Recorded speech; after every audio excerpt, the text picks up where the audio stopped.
It's really weird because we're at Popson and we're going, oh, there's a sign that I can't see anymore. Old Man River Observatory. We finally did it after 2 years and 2 cancellations when we had tickets, and this is third time's the charm. And all you can see is black because it's too dark. But we're going to check this out for the first time, and I'm excited. I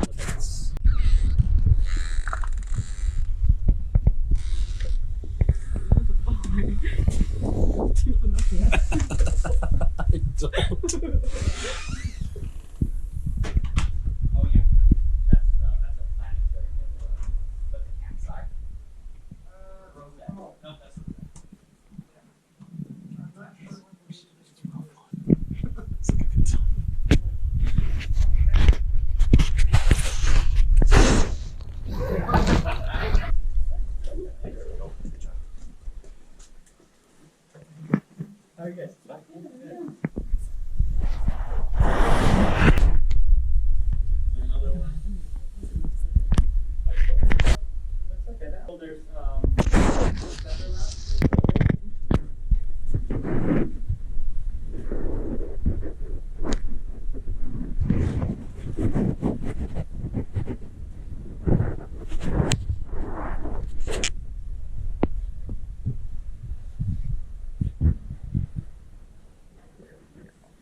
This telescope will make a map of everything that's going on, so it knows where everything is.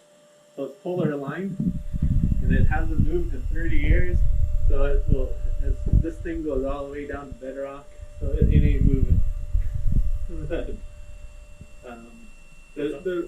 on the arc? Like what's on that side? So these are all counterweights, so the telescope needs to be very well balanced in order to, like, just so it's not heavy on one end. And then it will kind of give you a really good image that way. So, it's doing a meridian flip, but it's going to the Pleiades. So every time it does like a meridian flip, you have to do like a refocus and stuff. So it's kind of a pain. So when we try to image, we image on one side of the meridian and not on the other, because then we have to do a whole bunch of flipping around because there's slight differences. So this is a 14-inch Smith Cancer ray. And that means that there's a mirror.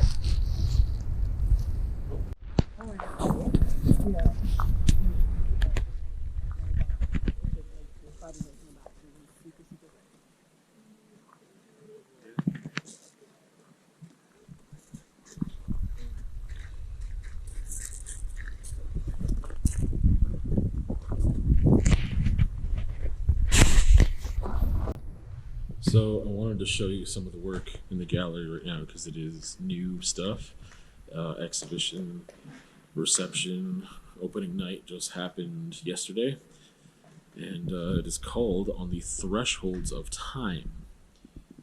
And I just wanted to give you a little taste of it. I kind of wanted more detail on my Instagram. There's a post there from a video where I kind of walked around and showed everything and talked about it a bit.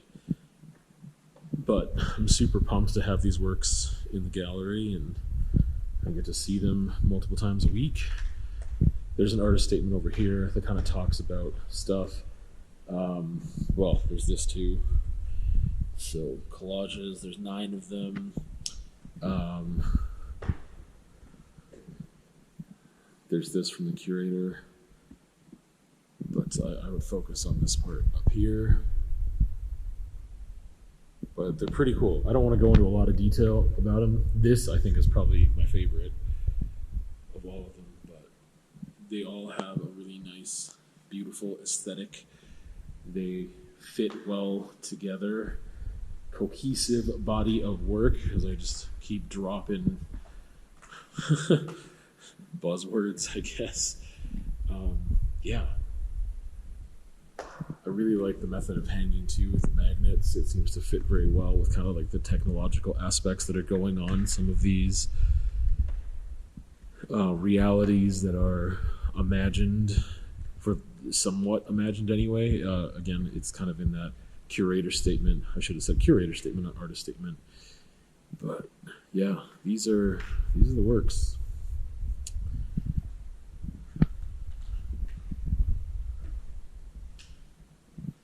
It's beautiful work. But these 9 pieces, I think it's one of those things where, like, you know, the more, some of them are so complex yet familiar. So, like, in this one too, like, there's so much going on that I feel like there's familiar imagery, but they're combined in such a way that I'm like, I have no idea what's happening right now.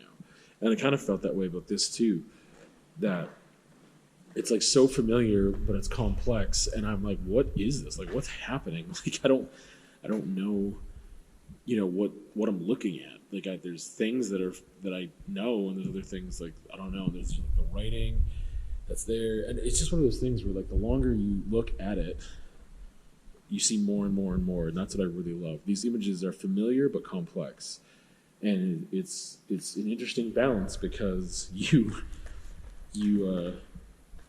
want to continue to look and see what you can see. At least for me, I shouldn't say you. I want to continue looking, and some of them are very straightforward in a way, but they just have such. It's just a beautiful balance. There's like, for me, this is again one of the most intense pieces. It is incredibly easy to read, but it is so perfect. It is like composition, color, everything is so perfectly executed that I'm just like, hey, this is just wonderful work. Like, but then there's other ones that are a little more difficult to read, but they're familiar enough that I just spend more time and more time and more time. So, yeah, if you get a chance, I don't know how, because kind of opening night is really the only time that it's open to the public nowadays, but I do have that post on my Instagram that shows these. I spend more time there, but they're beautiful works.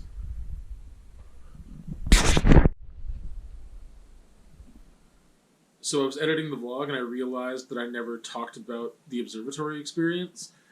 And then it felt weird to put that in there with like not much context. So it's something we wanted to do for a while and just weren't ever able to because they would get canceled. And it was only like, it's only open like, 4 months out of the year, I think. And the last Saturday of every month. But obviously it depends on the weather. So, because a lot of the telescopes that you can, the ones that you're allowed to look through are outside.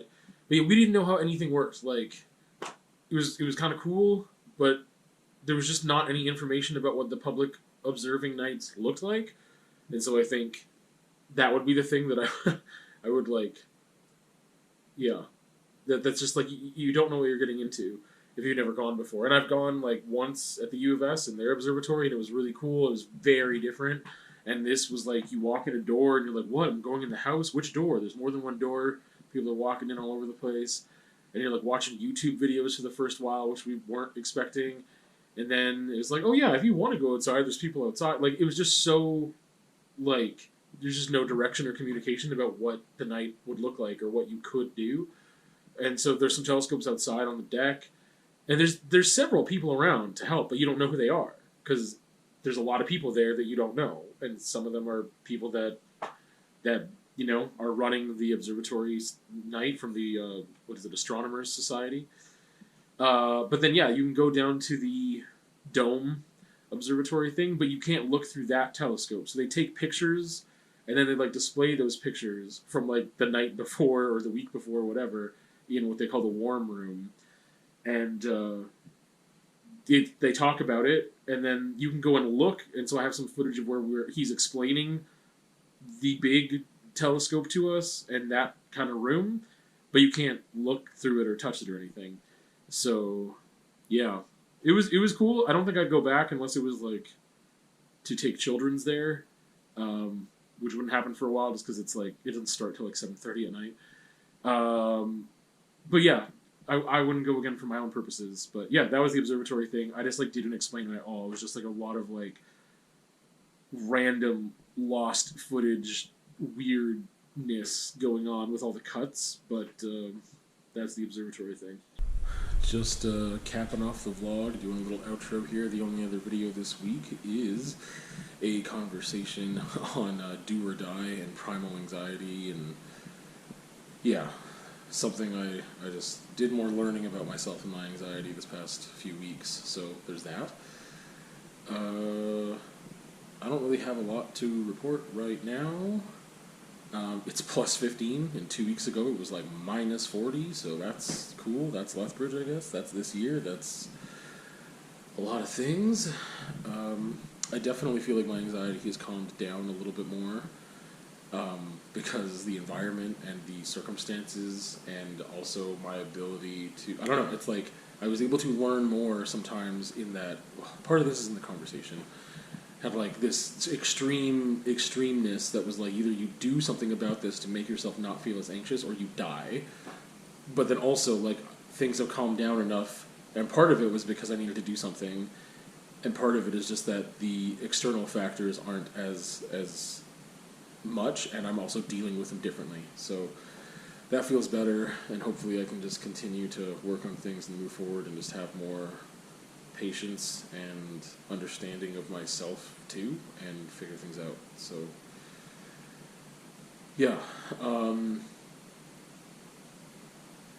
excited to do more painting and work on this body of work, this exhibition that I would like to have at some point. So we'll see what happens there.